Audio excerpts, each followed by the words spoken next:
Aí, família, quem diria, hein? Acabei de ter uma reunião com a Manual. Vou contar com a ajuda aí do bonde da calvície, hein? Tá chegando novidade por aí. Quem diria, Tiagão, reunião com a Manual, né? Todos os meus desabafos aqui em relação à calvície, ficar careca, Vasco acelerando esse processo. Chegou o meu momento. Começar um tratamento aí, família. Mas minha promessa tá de pé, tá? De repente, né, Thiago, cabeludo novamente, mas o Vasco carimbando a Copa do Brasil ou a Copa Sul-Americana, não precisa ser esse ano não. Deus quiser, né? De repente, né, é a zero, família. Vou passar a zero. Vou passar a zero. Essa promessa foi feita no ano passado e esse ano tá de pé, né? E pros próximos anos também. Então, vou começar o tratamento aí, vou contar com a ajuda do bonde da calvície aí. Mais pra frente a gente vai trocar uma ideia sobre isso. Poxa, tô chateado aqui com o treinador da Argentina, hein? O Scaloni. Malandro da bola, mudou o time aqui, família. Se ele mantém aquele quarteto ali no meio campo, não ia dar merda hoje, mas ele botou o filho do Simeone, né? Um atacante de lado mais rápido ali, foi esperto. Agora eu já fico meio assim, mas jogo bom hoje, né? No momento que estou gravando esse vídeo, 3h18, daqui a pouco tem Argentina contra a Inglaterra e é evidente, é claro que eu estou secando muito a Argentina. Eu acho que é melhor, né, para o Brasil, Espanha ou Inglaterra vencerem aí a Copa do Mundo. Família, tem muita resenha nesse vídeo, prometo ser rápido, né, até porque tem essa concorrência aí, semifinal de Copa do Mundo, mas a gente tem aqui assuntos importantes, né, como mais um movimento do Vasco em busca da venda da SAF. A gente tem aqui essa informação de agora a pouco para a gente trocar uma ideia, falar também sobre a preparação do Vasco, né, o Vasco finalizou, na verdade, a preparação para o jogo contra o Vitória, inclusive já está viajando para Salvador, e mercado da bola. A gente tem aqui alguns nomes, né, que o Vasco sondou ou foi oferecido e infelizmente a coisa não vai caminhar. Por exemplo, o atacante Aubameyang. Chega aí que tem muita resenha, deixa o like, comenta, hypa o vídeo para fortalecer o trabalho do Thiagão. Família, é importante destacar essa informação de agora a pouco do Vene Casagrande. Deu tudo certo com o Hugo Moura, passou nos exames médicos e assinou um contrato com o Al-Fayha de 2 anos, tá? O Vasco também já colocou nas suas redes sociais, né, agradecendo, né, o Hugo Moura, o tempo que ele ficou no Vasco, né? Chegou no Vasco em 2024. Não é isso? Vasco buscando ali um volante, contratou o Hugo Moura junto ao Atlético Paranaense, como eu disse, já teve momentos interessantes, momentos terríveis. Sei que seria sim um jogador para contribuir com alguma coisa esse ano, porque o Vasco tem um elenco reduzido, só tem o Barros de primeiro volante, mas era uma oportunidade que o Vasco não poderia deixar passar. Não poderia deixar passar. Então, entendo que foi bom para o Vasco, muito bom também, né, para o Hugo Moura. Imagino que o salário dele, com certeza, né, vai aumentar lá na Arábia Saudita. Toda sorte para o Hugo Moura e a gente segue a nossa vida aqui, família vascaína. Vamos lá, deixa eu ler com vocês essa informação do Gustavo Tutinha, né, que participa, que é integrante, imagino, do canal Colina 1927. Acho que ele participava também, né, do canal do Léo, na torcida Vascaínos, e foi o primeiro a trazer essa informação, e depois, né, o GE, entre outros canais e tudo mais, confirmaram essa informação. Família, esse movimento do Vasco, né, buscando a venda. Tá na tela para vocês. O Clube de Regatas Vasco da Gama e a Vasco SAF protocolaram na 4ª Vara Empresarial do Rio de Janeiro um pedido de autorização para iniciar o processo competitivo de venda de 90% das ações de uma nova SAF, sociedade que concentrará os ativos do futebol. Na prática, a operação prevê a criação de uma nova SAF, a transferência dos ativos esportivos da atual Vasco SAF para essa nova empresa e, posteriormente, a venda de 90% do seu capital. O processo será competitivo, permitindo que outros investidores apresentem propostas. A proposta de referência prevê um aporte obrigatório de 500 milhões, dividido em 5 parcelas anuais de 100 milhões entre 2026 e 2030, corrigidas pelo INPC. Além disso, o investidor deverá aplicar 120 milhões no CT do futebol profissional e 30 milhões na infraestrutura das categorias de base, além de prestar auxílio financeiro para o cumprimento das obrigações da recuperação judicial, somando apenas os investimentos diretos previstos no edital, a operação alcança pelo menos 650 milhões. A Almirante Participações e Empreendimentos S.A. foi indicada como Stalking Horse Bidder, desculpa aqui os termos em inglês, né? Deus que me livre. Ou seja, a investidora que apresentou a proposta base da operação. Isso, porém, não significa que a empresa já tenha adquirido a SAF. Outros interessados poderão apresentar propostas e a Almirante terá o direito de igualar a melhor oferta válida, conforme as regras do edital. O documento também trata do financiamento DIP, caso a Almirante seja vencedora. O crédito do empréstimo, originalmente de aproximadamente 82 milhões e 800 mil, será convertido em capital da nova SAF. Se outro investidor vencer o processo competitivo, esse crédito deverá ser quitado integralmente como condição para o fechamento da operação.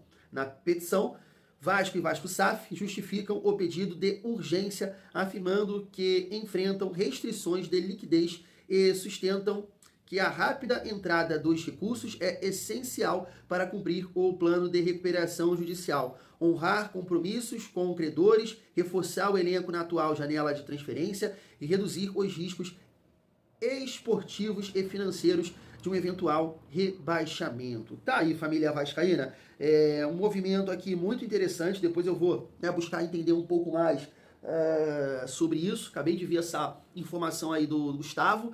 É o Vasco correndo, né, contra o tempo para vender a SAF para os Lamáquias. Eu vi uma postagem de um jornalista do Lance falando que a 777 tinha até hoje para fazer um movimento também, né, para entrar, não sei o termo correto, com uma ação em relação à decisão do desembargador, né, alguma coisa cure. Então, assim, família, é muita coisa para acontecer, né, muita coisa para acontecer. O Vasco soltou uma nota aí recentemente que pessoas poderiam estar ou estão usando da torcida para pressionar o judiciário e, sabe, é muito complicado isso tudo pra gente, né? Eu comentei aqui um outro dia que não sei se essa venda sai ainda esse ano, sabe?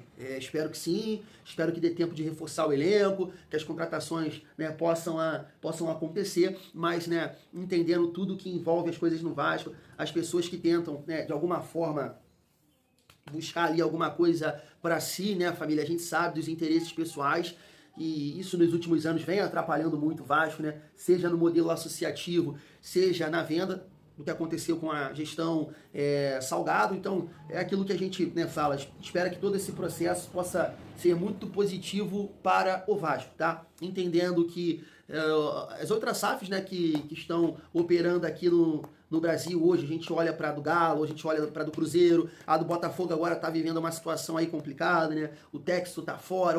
Eu vi um corte que o Textor de fato estava ligando para jogadores saírem do Botafogo, agora entrou aí, né, uma empresa que está comandando, me parece, as operações. Então, assim, é tudo muito complicado.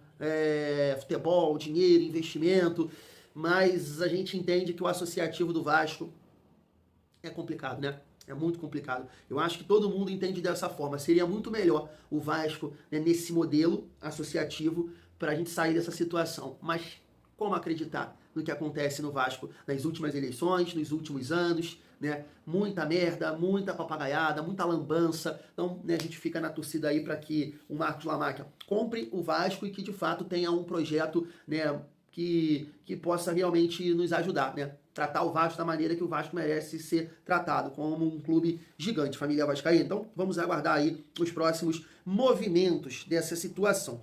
Seguindo a nossa resenha, pra gente falar, caramba, de bola, né? O Vasco volta a jogar amanhã contra o Vitória. Entendo sim, não é colocar um clima aqui não, é uma partida decisiva, é uma final de muitas que o Vasco vai ter, né, nesses próximos meses, porque é um jogo que você pode já, né, sair da zona de rebaixamento, e a gente sabe que permanecer ali, isso tem um peso muito grande para o Vasco, né? Eu lembro que em 2023, até o Pedrinho, ele era ainda, né, comentarista, e ele falou sobre isso, ficar ali na zona de rebaixamento é muito ruim para o Vasco, não sei o quê, e assim, eu tinha um argumento aqui diferente, porque eu falava assim, cara, agora é uma outra realidade, pelo menos a gente vai ter salário em dia, né?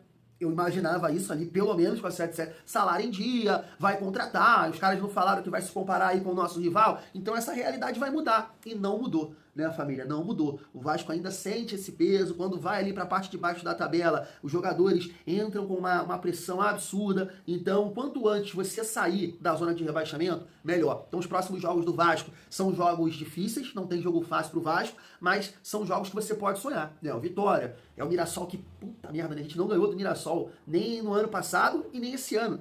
E não é ganhar, é só tomar porrada. Foram 3 porradas, né? Pro Mirassol. E depois a Chapecoense fora, que é um adversário também que a gente pode sonhar aí em pontuar. Vamos torcer para que, né, amanhã o Pedro Emanuel possa conquistar um grande resultado, que é a nossa primeira vitória fora de casa. Família, o Vasco encerrou, né, a preparação, inclusive já está viajando, mas aqui, ó, fora do jogo, o zagueiro Saldívia, me parece que lesionou, né, tem uma contusão no tornozelo. Legal a gente destacar que o Jair tá na lista e também o Andrés Gomes. A gente pode até citar aqui, né? Eu separei aqui a lista, já vou passar para vocês.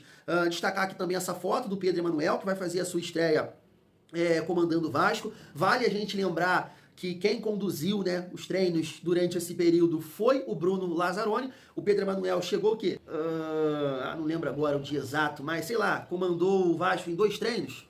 Por aí, né, família? Então, entendo que é difícil ali a gente já ver alguma coisa do Pedro Emanuel, né? Não acredito que mexeu em muita coisa, não, sabe? Vamos ver o Vasco dentro de campo pra gente entender, né, o que se já tem, né, lá ele, o dedo, a mão do Pedro Emanuel. Mas toda a sorte do mundo aí pro nosso treinador. Família, a lista: Léo Jardim, Fusato e Pablo, Freitas, Cuesta e Robert Renan. Então o Vasco só tem um zagueiro, né, aqui para o lado direito. Paulo Henrique, Puma, Cuiabano e Piton. Paulinho não foi, né? Isso. Meias, Jair, JP, Tietê, Ramon Henrique. Ramon Henrique jogou contra o Cruzeiro, mas eu acho que começou no banco, né? Thiago Mendes, Barros e Rojas. Atacantes: Marino, Nuno Moreira, David, Brenner, Spinelli, Adson e Andrés Gomes. Família, informações aqui do canal Podcast Cruz Maltino. Família, é aquilo que eu falei pra vocês, tá? Eu escalaria aqui esse time com 3 volantes, já testaria isso, tá? Eu barraria o Rojas desse time. Começaria o Vasco com o nosso time titular, com o Léo Jardim, Cuesta e Robert Renan. Galera tá brincando comigo aqui, um amigo comentou: pô, Thiago, tu é primo do PH, não é possível. Beleza, Pumita e Cuiabano. Cabeça de área: Barros, Ramon Henrique, dependendo da condição física, JP, não sei, e Thiago Mendes. E no ataque, cara, Adson, né, que terminou a temporada como titular, Spinelli. E pelo lado esquerdo, cara, difícil, mano. Difícil demais. Bem fisicamente, não sei o que é que o Vasco, né? Até porque pode ter uma questão de lesionar o jogador, né? Ter um certo desgaste, não sei. Claro, Andrés Gomes, né, família? Esse seria o meu time titular para jogar contra o Vitória. Coloco uma expectativa nessa formação com 3 volantes para a gente proteger um pouco mais, né, a nossa defesa, impedir ali, aproveitar a parte física do Ramon Henrique e do Barros nessa marcação, preenchendo os espaços, dificultando ali o passe entre linhas, vencer alguns duelos também, né, é importante, até porque o time do Vitória é um time físico, né, conta lá com um volante alto, que depois eu vou ver o nome, que vem jogando bem, tem o René, que é o artilheiro, é muito forte fisicamente, é rápido, o Eric também é um jogador que vai ter um duelo ali, né, pelo menos o Eric cai com o nosso lateral, o lado esquerdo, né, que a gente tem o Cuiabano que marca melhor que o Pumita, na minha opinião. Então, assim, é um jogo muito difícil, né? Um jogo muito difícil. O Vitória é o 4º melhor mandante da competição. Conquistou 19 pontos, né, jogando em casa. Vencendo o Vasco, pode chegar ali, eu acho que não ultrapassa o Palmeiras, né? Até trouxe esse vídeo aqui do torcedor do Vitória. Eu acho que ele errou, e eu fui no erro dele. Mas eu acho que ultrapassa o Fluminense e fica na 3ª colocação, né? Para ser o 3º melhor mandante. Então é um jogo muito difícil, cara, muito difícil, e por isso que eu acho que o Vasco deveria entrar com 3 volantes e segurar o Rojas para o segundo tempo, família. É a minha opinião para essa partida, mas claro, a gente vai ter oportunidade de conversar um pouco mais sobre esse jogo hoje e amanhã, é claro. E aí a gente finaliza aqui o nosso vídeo com 2 informações sobre mercado da bola, né? Segundo o canal na torcida vascaínos, o Vasco buscou informações sobre o ponta-direita Ezequiel Sebadios, do Boca. Ele tem contrato até o final do ano, né, 31/12 de 2026. Além do Vasco, Flamengo, Santos e Botafogo também monitoravam ali o jogador, mas a matéria, a informação do canal na torcida vascaínos, tá colocando aqui que ele vai jogar no Napoli, né, da Itália.